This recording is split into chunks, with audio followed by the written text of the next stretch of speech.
Hello everyone, स्वागत है आप सभी का इस वीडियो में। इस वीडियो में हम लोग डिस्कस करेंगे यूपी ट्रिपल एससी पेट का जो आपका एग्जाम होने वाला है उसका प्रैक्टिस सेट।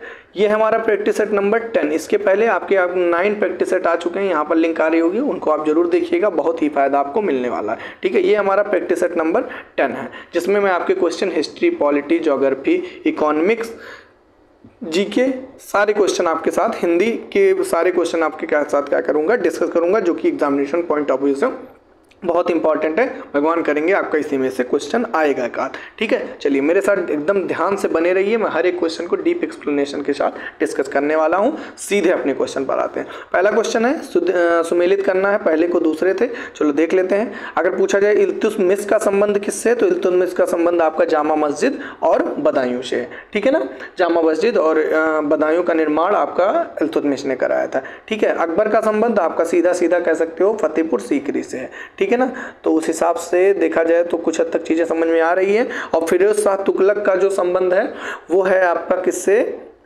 जौनपुर सिटी से, है ना। फिरोज शाह तुगलक का जो संबंध है वो जौनपुर सिटी से है।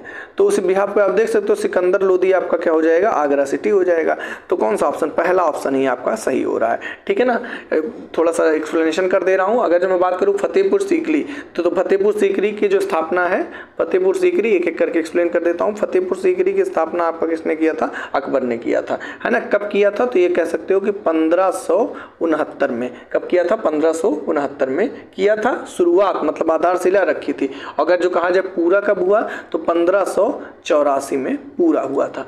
ठीक है ना, और 1570 में ही 1569 में काम स्टार्ट किया। 1570 में अकबर ने फतेहपुर सीकरी को अपना क्या बना लिया था, राजधानी बनाया था। ठीक है, बट सूखा उखा की समस्या वहाँ पर आ रही थी, जिससे वजह से उसने राजधानी को फिर शिफ्ट किया था। ठीक है, क्लियर हो गया होगा। अच्छा, अगर जौनपुर सिटी की बात किया जाए तो जौनपुर सिटी की स्थापना, ये देखो जौनपुर सिटी लिखा है ना, तो जौनपुर सिटी आपका संबंध किससे, फिरोज शाह तुगलक से है। ठीक है ना, इस शहर का नाम मतलब जौनपुर का नाम जो है उसने फिर मतलब नामांकन जो है फिरोज ने अपने भाई, मतलब बड़े भाई या छोटा तो थोड़ा क्लियर नहीं है, बट जौना खां मतलब मोहम्मद तुगलक के नाम पर आपका जौनपुर सिटी का निर्माण करवाया था। ठीक है ना, क्लियर हो गया होगा। बस इससे रिलेटेड यही दो बातें थी जो इंपॉर्टेंट थी, मैंने बता दिया। अगला का जो बात किया जाए, अगला चलो देख लेते हैं क्या कह रहा है भाई। अगला ये था सुमेलित करना है, तो सुमेलित कर देते हैं, क्या दिक्कत है। रणथंभौर आपका क्या हो जाएगा, संबंध आपका हमीरदेव। ठीक है, तो ए का थर्ड तो खाली डी वाले ऑप्शन में यही सही होगा, बाकी चीजें भी समझ लेते हैं। तो रणथंभौर आपका हमीरदेव। चित्तौड़गढ़ आप कह सकते हो राजा रतन सिंह। ठीक है, राणा रतन सिंह।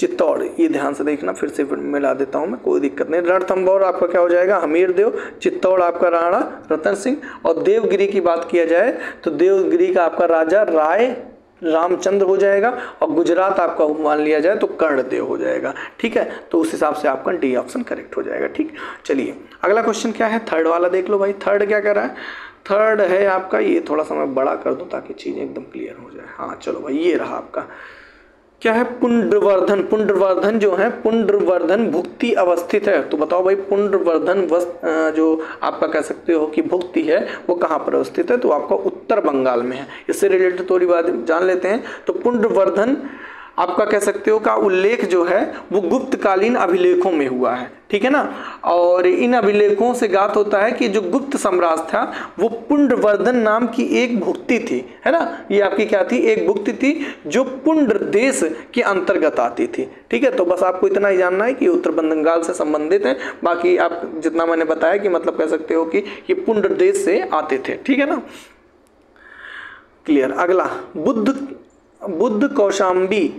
बुद्ध कौशाम्बी किसके राज्य काल में आए थे। तो बताओ भाई, बुद्ध जो और कौशाम्बी जो थे वो किसके राज्य का शासन काल में आए थे। तो ये आपके जो आए थे उदयन के शासन काल में। किसके, उदयन के, है ना। तो गौतम बुद्ध की कौशाम्बी यात्रा के समय उदयन नाम के एक प्रसिद्ध राजा का राज था। ठीक है, तो गौतम बुद्ध के जब कौशाम्बी यात्रा कर रहे थे, ठीक है, उस समय आपके उदयन का नाम जो था वो फेमस था, तो उदयन आपका करेक्ट हो जाएगा। ठीक है, अगला, भारत में हड़प्पा का बृहत स्थल कहाँ पर है। तो भारत में हड़प्पा का आपका बृहत स्थल पूछा जा रहा है, तो कहाँ पर होगा, राखीगढ़ी। मैंने बताया भी अपने सिंधु घाटी सभ्यता वाले वीडियो में। ठीक है, जरूर उसको देखिएगा।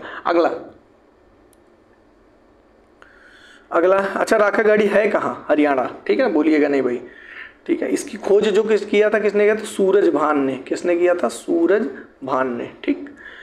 चलिए आ जाइए, नेशनल प्लानिंग कमेटी का गठन किया, तो बताओ भाई नेशनल प्लानिंग कमेटी का गठन किसने किया था? तो इसने किया था सुभाष चंद्र बोस ने किया था। छठवें का सी आपका करेक्ट हो जाएगा, सुभाष चंद्र बोस। तो 1938 में हरिपुरा अधिवेशन में इन्होंने ये काम किया था, ठीक है ना, नेशनल प्लानिंग कमेटी। चलिए अगला देख लेते हैं, निम्नलिखित में से किसने महात्मा गांधी को आदेशित किया कि वह भारत में प्रथम वर्ष खुले कान पर मुंह बंद कर व्यतीत करें, है ना, खुले कान पर मुंह बंद कर व्यतीत करें? तो बताओ भाई किसने कहा था? तो ये जो हो जाएगा वो गोपाल कृष्ण गोखले हो जाएगा, है ना, खुले कान पर मुंह बंद कर व्यतीत करें। हाँ यही होगा, प्रथम वर्ष खुले कान पर मुंह बंद कर व्यतीत करें, ठीक है, गोपाल कृष्ण गोखले ने कहा था, ठीक है, उनके गुरु भी थे, ठीक है, गोपाल कृष्ण गोखले गांधी जी के, ठीक है। अगला क्वेश्चन क्या कर रहा है? ब्रिटिश पत्रकार आपका H.W. निवेंसिन जुड़े थे, तो बताओ भाई H.W. निवेंसिन जो है वो किससे जुड़े थे? तो ये आपका स्वदेशी आंदोलन से जुड़े थे। क्या करेक्ट हो जाएगा? स्वदेशी आंदोलन। क्लियर? चलो नेक्स्ट, निम्नलिखित में से कौन से एक 19वीं सदी में के पूर्वार्ध में उभरे यंग बंग आंदोलन के पीछे प्रेरणा था? बताओ भाई कौन था? 19वीं सदी में पूछा जा रहा है। हाँ तो ये थे आपके हेनरी विवियन डिरिजियो, है ना, हेनरी विवियन डिरिजियो जो थे वो आपका 19वीं सदी में यंग बंग आंदोलन के पीछे प्रेरणा थे, ठीक है, क्लियर है। चलो 10वां आ जाओ, उग्रवादी नेता नहीं थे, तो उग्रवादी कौन थे? लाल बाल पाल। तो बच्चे कौन? WG बनर्जी, ठीक है ना, WC बनर्जी। तो आपका सी वाला करेक्ट हो जाएगा, लाल बाल पाल आपके उग्रवादी नेता थे। अगला पूछा जा रहा है डोवर जल संधि से संबंधित है ना, तो डोवर जल संधि जो है वो आपका होगा इंग्लिश चैनल एवं उत्तरी सागर को, है ना, तो डोवर जल संधि जोड़ती है इंग्लिश चैनल एवं उत्तरी सागर को, ठीक है। तो 11 का आपका सी वाला करेक्ट हो जाएगा, ठीक है। नेक्स्ट है आपका महाद्वीप से संबंधित पूछा जा रहा है, मतलब कुछ मिलान वगैरह करना है। तो अगर कहा जाए अंध महाद्वीप तो किसे कहा जाता है? अफ्रीका को कहा जाता है, ठीक है।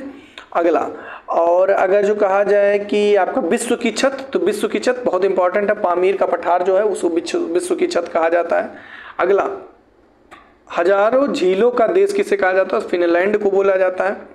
मोतियों का द्वीप जो हो जाएगा वो बहरीन हो जाएगा, ठीक है। तो उस बिहार पे आप कह सकते हो कि आपका बी वाला ऑप्शन जो है वो एकदम करेक्ट है, ठीक है। चलो 12 का बी। 13 पे आ जाओ, हीराकुंड बांध आपको भूलना नहीं, मैं एक ट्रिक भी है,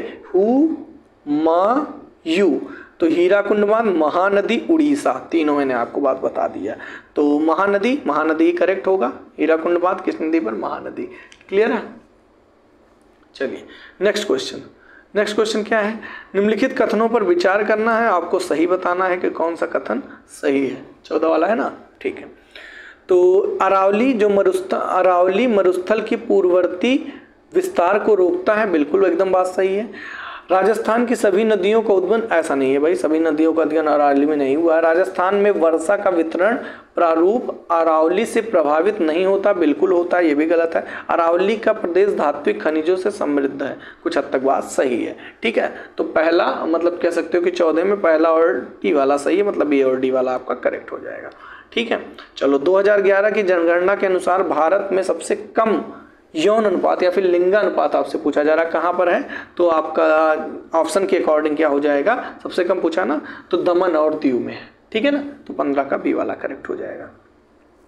16 देख लेते हैं, भारत में बहुराष्ट्रीय कंपनियों का प्रोत्साहन देना, बढ़ावा देना है। तो बताओ भाई बहुराष्ट्रीय कंपनियों को प्रोत्साहन देना, किसको बढ़ावा देना है? तो ये आपका क्या हो जाएगा? वैश्विक की नीति को, ये भी यहाँ बढ़ेगा भाई, बिल्कुल, जैसे ही राष्ट्रीय कंपनियों को उदारी नीति बिल्कुल सही, निजीकरण की नीति बिल्कुल सही है। तो इस हिसाब से सारे ऑप्शन सही हो जाएंगे। तो 16 का डी। 17 पर आ जाओ भाई, देख लेते हैं 17 क्या कह रहा है। ई नाम, है ना, ई नाम या फिर ई राष्ट्रीय कृषि बाजार लागू हुआ था? तो बताओ भाई ई नाम या ई राष्ट्रीय कृषि बाजार जो है वो कब लागू हुआ था? 2016 में हुआ था। क्लियर बच्चा? चलो भाई 18 पर आ जाओ। 18 आपको मिलान करना है तो मिलान के अकॉर्डिंग देख लेते हैं 18 वाला क्या आंसर सही हो जाए। ठीक है, तो आपका गन्ना पूछा जाए तो गन्ना हो जाएगा कौन सा? गन्ना खैरा रोग है, बीमारी लगती है। ठीक है, और आपसे धान का अगर जो पूछा जाए तो धान में आपका क्या, नहीं एक मिनट, ना गन्ना में तो ये नहीं होता है, गन्ना में कहाँ खैरा वगैरह लगता है। ठीक है, गन्ना जो होगा आपका रेड डॉट हो जाएगा ना, लाल लाल देखोगे, रेड रॉट करके एक रोग होता है, गन्ने में लगता है। ठीक है, और आपका क्या धान में आपका खैरा है ना, धान खैरा हो जाएगा, रोग लगता है। अरहर में आपका क्या लगता है, कह सकते हो उकठा या विल्ट, और आलू में आपका झुलसा। ठीक है, तो उस हिसाब से आपका धान का खैरा हो जाएगा। ठीक है, गन्ना में रेड डॉट हो जाएगा, रेड डॉट मतलब या फिर लाल सड़न कहते हैं। अरहर में उकठा, मैंने बताया ही, अरहर में आपका उकठा रोग हो जाएगा, और आलू में झुलसा रोग हो जाएगा। तो कौन सा ऑप्शन? बी वाला ऑप्शन आपका करेक्ट हो जाएगा। ठीक है बच्चा, चलिए नेक्स्ट 19 पर आ जाओ, इकोनॉमिक्स से है।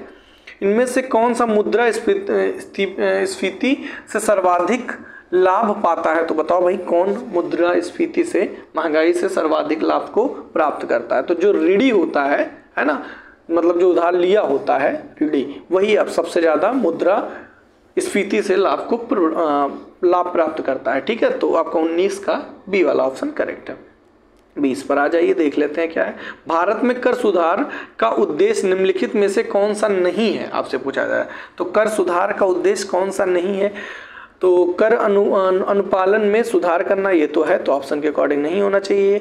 कर आधार को विस्तृत करना, ये भी होता है कर सुधार से, बट आपसे पूछा नहीं। सीमा शुल्क की दरों की बहुलता में कमी करना, ये भी नहीं होगा क्योंकि होता है। हाँ, तो फिर चौथा ऑप्शन ही आपका सही हो जाएगा, यही नहीं होगा। ठीक है ना, कर सुधार का उद्देश्य निम्नलिखित में से कौन सा नहीं है? तो कुल कर राजस्व में प्रत्यक्ष अप्रत्यक्ष करों से हिस्से में वृद्धि करने के उपाय को सुझाना, यही आपका उद्देश्य जो है वो नहीं है। ठीक है, तो 20 का आपका डी वाला ऑप्शन करेक्ट हो जाएगा। क्लियर है भाई? बाकी सारे आपके हैं, आपसे नहीं पूछा था। 21 पर आ जाओ। 21 क्या कह रहा है देख लेते हैं। कह रहा है निम्नलिखित में से मतलब भारत में स्थानीय शासन के विषय में निम्नलिखित में से कौन सा सही नहीं है, ये पूछा जा रहा है। तो स्थानीय शासन के विषय में कौन सा सही नहीं है? तो भारतीय संविधान के अनुसार परिसंघीय प्रणाली में स्थानीय शासन जैसी कोई स्वतंत्र कोटि नहीं है, यही बात एकदम सही नहीं है। ठीक है, हाँ बिल्कुल ये बात एकदम सही नहीं है। स्थानीय स्वतंत्र कोटि नहीं है, ऐसा नहीं है, स्वतंत्र कोटि है।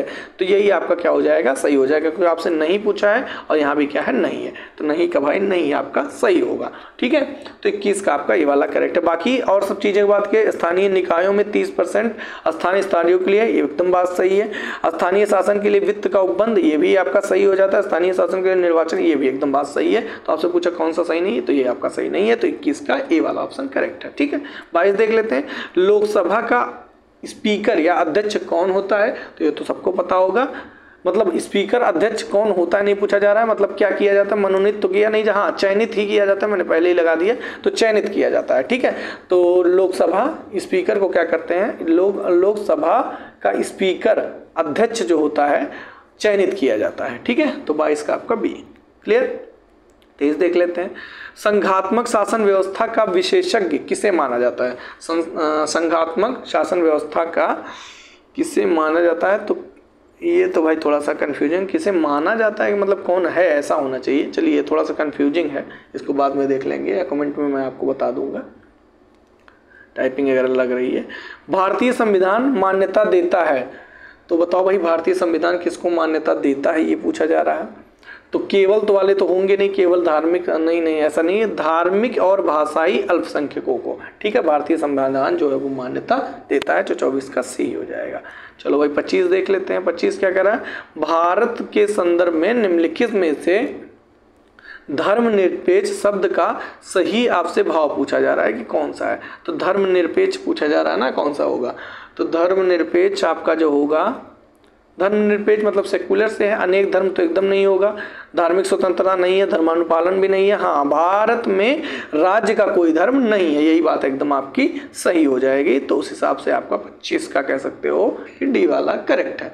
ठीक है, चलो नेक्स्ट देख लेते हैं। वाइट ये तो कई बार बता चुका हूँ, कौन सा नहीं है पूछ रहा, तो विटामिन ए रतौंधी होता है, विटामिन B3 आपका पूछा जा रहा है तो पेलेग्रा, ये भी आपका सही है। विटामिन डी ये आपका गड़बड़ है भाई, वर्णांधता नहीं होता है, विटामिन डी की कमी से आपका सूखा रोग होता है। क्या होता है? सूखा रोग होता है, यहाँ पर वर्णांधता, यही गलत। फोलिक एसिड रक्त अल्पता, ये भी बात एकदम सही है, तो उस हिसाब से आपका सी वाला ऑप्शन गलत था, विटामिन डी से सूखा रोग। ठीक है, अगला देख लेते हैं 27 क्या कह रहा है? एनोस्मिया कहते हैं, तो बताओ भाई एनोस्मिया किसे कहते हैं? एनोस्मिया स्वाद संवेदन की कमी को नहीं कहते हैं, हाँ घृणा संवेदना की कमी को क्या कहा जाता है? घ्राण, है ना।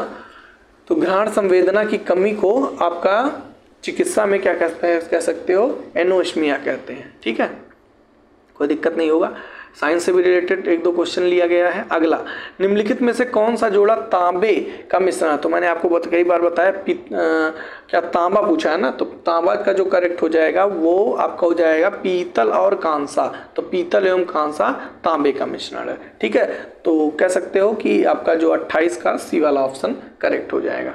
क्लियर? 29 ले से लेते हैं। क्या कह रहा है? यदि एक जहाज नदी में समुद्र में प्रवेश करता है तो बताओ भाई, यदि एक जहाज नदी से समुद्र में अगर जो प्रवेश करेगा तो वो क्या होगा?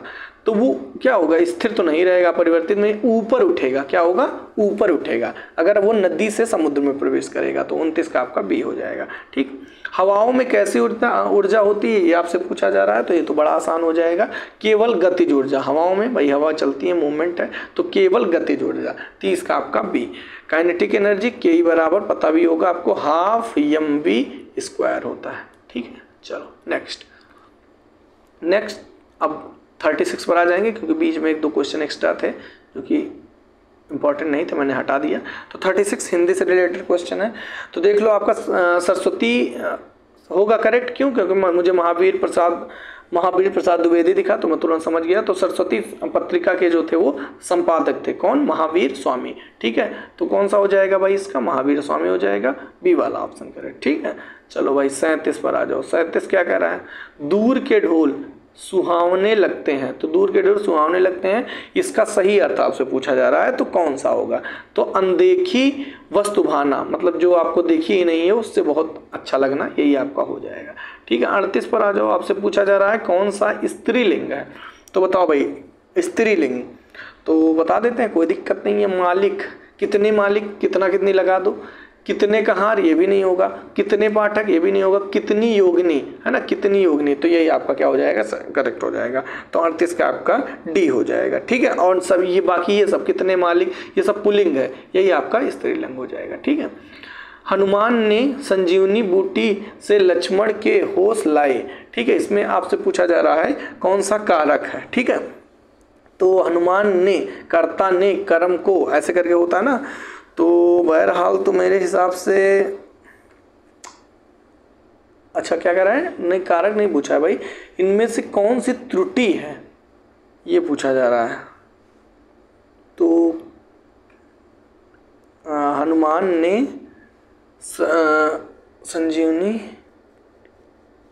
हनुमान ने संजीवनी बूटी से लक्ष्मण के लिए का क्या मतलब है? यहाँ पर लिए से कोई मतलब ही नहीं है, कि लिए कोई मतलब नहीं होगा, बल्कि हनुमान ने संजीवनी बूटी से लक्ष्मण को होश में लाए, है ना। हनुमान जी ने संजीवनी बूटी से लक्ष्मण को होश में लाए, है ना। तो उस हिसाब से कौन सा हो जाएगा? कारक का ही कमी लग रहा है भाई मुझे, है ना। तो 39 का ए, थोड़ा सा समय लग गया, सॉरी, लेकिन ये था अच्छा क्वेश्चन। ठीक है, तो नैसर्गिक का मतलब तो ऐसे प्राकृतिक होता है, आपसे अपोजिट पूछा है, तो नैसर्गिक का अपोजिट क्या हो जाएगा? कृत्रिम हो जाएगा, क्योंकि नैसर्गिक का मतलब प्राकृतिक होता है। ठीक है भाई, 40। चलो 48 पर आ जाओ। ये थोड़ा सा रीजनिंग से रिलेटेड क्वेश्चन था, एक मैं ले लिया, रीड कर लेते हैं, अभी हो जाएगा। ठीक है, हाँ, तो आ जाइए अब 48 पे, देख लेते हैं क्या कह रहा है।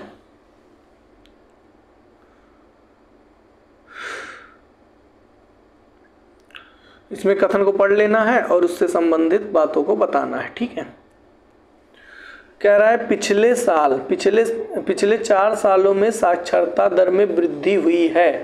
अच्छा, फिर जिला प्रशासन ने पिछले 5 सालों से शिक्षण से जुड़े कर्मचारियों ट्रेनिंग एवं कुशलता पर पर्याप्त ध्यान दिया। बात तो सही है भाई। तो ये कारण है, बी वाला कारण है, इस वजह से ये हुआ है। ठीक है, तो बस यही हिसाब से देख लो। तो बी कारण है और ए जो है उसका परिणाम है। बिल्कुल, क्योंकि जिला प्रशासन ने पिछले 5 सालों में ऐसा किया, इस वजह से पिछले 4 सालों में आपका क्या हुआ है, 5 सालों में ऐसा काम किए जिस वजह से पिछले 4 सालों में साक्षरता में क्या हुई है, वृद्धि हुई है। तो बी वाला ऑप्शन आपका क्या हो जाएगा, करेक्ट हो जाएगा। ठीक है, चलो नेक्स्ट देख लेते हैं 49। तो कह रहा है लोहा Fe। तो बताओ भाई लोहा का जो संकेत है वो क्या होता है, Fe होता है। तो फिर उस हिसाब से आपका चांदी पूछ रहा है कौन सा हो जाएगा, तो चांदी क्या हो जाएगा, सिल्वर, मतलब Ag हो जाएगा। क्लियर, ये तो रीजनिंग का ही था। अगला ये आपका इनइक्वलिटी से पूछा गया है, कौन सा NK। सबसे आसान तरीका बता दे रहा हूँ, N से Q तक पहुंचना है तो N से Q, तो N से चले, यहाँ पर मुंह खुला है ना, तो वहाँ जहाँ तक मुंह खुलेगा जाएंगे। अब यहाँ पर देखो ग्रेटर और इक्वल है और ये भी मिल गया, तो बड़ा किसको माना जाएगा, इसको माना जाएगा। तो उस हिसाब से देख लेते हैं कहाँ तक, 1 मिनट में आपको समझा दे रहा है। N से Q जाना है तो N से ले P चले, P K तक पहुँचे और L तक पहुँच गए। ठीक है, जहाँ पर आपको B में ग्रेटर मिल गया, यहाँ ग्रेटर मामला सही चल रहा है, लेकिन हमको Q तक पहुँचना है। तो Q तक अगर पहुँचना है तो फिर जुड़ेगा अभी क्या ये N से। अब देखो यहाँ पर कोई एक होगा जो दोनों को जोड़ रहा होगा, क्योंकि N यहाँ है और Q यहाँ है। ठीक है, तो अब देखो Q तक हमें पहुंचना है तो Z से हमें Q जाना पड़ेगा। ये तो पॉसिबल है नहीं भाई, क्योंकि Z यहाँ पर कहीं दिख ही नहीं रहा है। ठीक है, मेरी बात को समझ पा रहे होगे आई थिंक। तो N से Q अगर जाना है आपको तो N से गया मान लो मैं P तक। ठीक है, और फिर P, भाई P ही है दोनों में जो कॉमन है, दोनों को जोड़ रहा है। N यहाँ है तो Q यहाँ है, तो P दोनों में कॉमन है। अब N से P चले गए, लेकिन P से तो आगे रास्ता ही बंद है, तो पहला तो एकदम गलत हो गया। ठीक है, तो पहला तो सही है नहीं। अब दूसरा देख लेते हैं, Z से T जाना है तो Z से हम कहाँ तक गए, Z यहाँ दिखा और T कहाँ दिख रहा है, तो T तो यहाँ दिख रहा है, तो मतलब K तक पहुँचना पड़ेगा। तो K तक जाने के लिए हमको कहाँ पर जाना पड़ेगा भाई, तो K तक जाने के लिए हमें L तक जाना पड़ेगा और L तक के लिए हमें K तक जाना पड़ेगा। तो देख लेते हैं, कोई दिक्कत नहीं है। तो Z से हम चले जाए मान लीजिए P तक। ठीक है, तो P तक पहुँच गए, कोई दिक्कत नहीं है। अब P से कहाँ तक चले गए, K तक चले गए, और फिर K से तो फिर रास्ता ही बंद हो गया भाई। K हमें T तक पहुँचना है ना, ध्यान से समझो। देखो 1 मिनट में आपको समझा दे रहा हूँ, देखो ध्यान से। जैसे T से Z तक जाना है, ओहो मैं गड़बड़ कर दिया था, सॉरी।